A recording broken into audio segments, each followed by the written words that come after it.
So hello student friends, I welcome you all to this digital lecture series. And in the last lecture we had just recalled or we had just compared SR flip-flop using NAND gate and NOR gate. And now let us see the extended version of this SR flip-flop, that is clocked. Now as the this category of these circuits is sequential. Sequential means in sequence to some or something, right?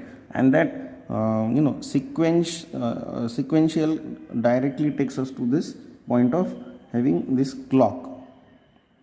Like you follow your daily routine in some sequence. Like you have first lecture at 10:15. And then second lecture at 11, and then next lecture at so you are all in your daily activities are in synchronism with time. Time means clock. Okay, now we are introducing this concept of clock in this flip-flop. Again, it is very important concept, clocked, or other way it can also be called as triggering. So according to the clock we are triggering the circuit. So it's like that gun, if you press the trigger then the bullet is fired. So until you don't press that trigger, the bullet is not fired, means that bullet is not on. So triggering means making something on. Okay, and that triggering of this circuit is based on some clock pulse. It is also called as train of pulses. We'll see that, right? So a very interesting and another important concept is clocked SR flip-flop. Okay, so what is the purpose of studying this, or what can be the application of this is it is required to set or reset memory in synchronism with clock or pulse, which is called as CK, clock pulse, right? So instead of randomly setting or resetting a circuit, now the requirement is in synchronism with the clock pulse. So in that case we can go for this clocked SR flip-flop. Now basically the SR flip-flop using NAND gate with an additional clock input. So it's simply in the previous lecture we have seen that SR flip-flop using NAND gate, cross coupled inverter. Okay, so that remains as it is, just with additional clock input being added to that circuit, right? Now this clocked SR flip-flop which we are going to study is also called as level triggered. So I was talking about this triggering.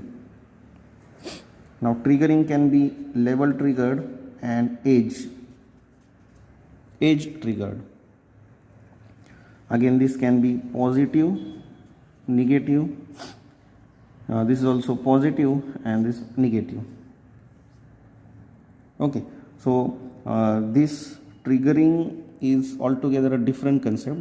First we'll try to understand the working of this clocked SR flip-flop, and then we can go for this triggering flip-flops, triggering or types of triggering for this flip-flop.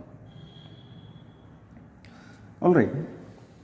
Okay, so this is the circuit. Now in the simple SR flip-flop, now we'll be talking about NAND gate. Okay, we can see this in the circuit. So in the simple SR flip-flop we just had this two gates, two NAND gates, right? So we have extended another two NAND gates so as to have this additional clock input,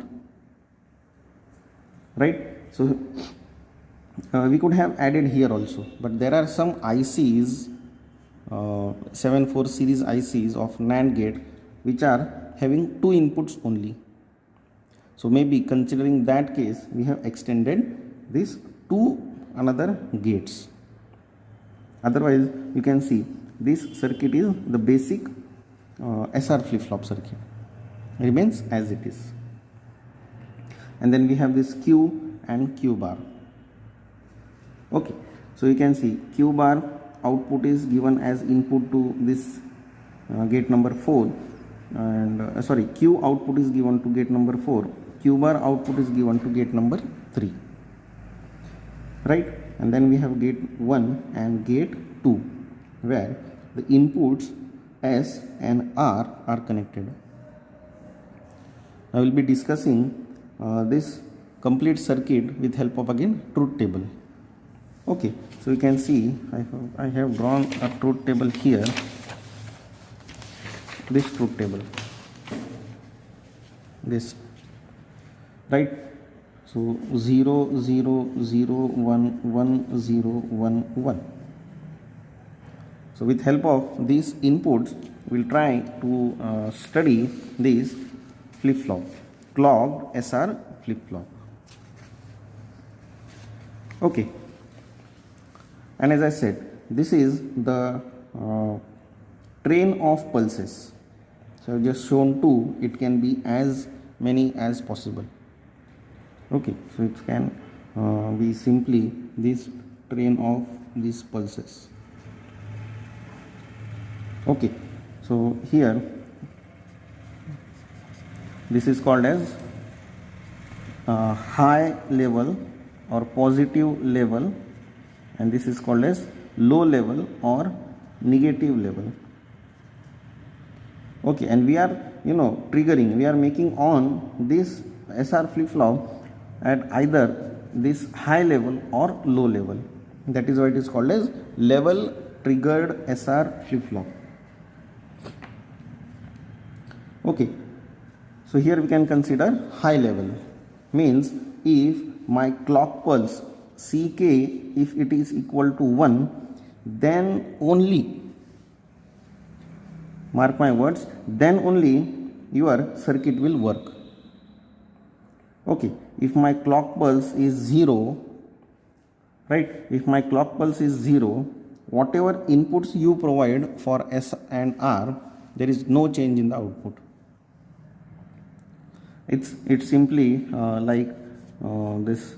We have one room here and we have different switches, and the main switch is outside. So if your main switch is on, then only this will operate. If your main switch is off, no matter how these switches are at position, on or off, your appliances will have no effect on that. Okay, so similarly, right, so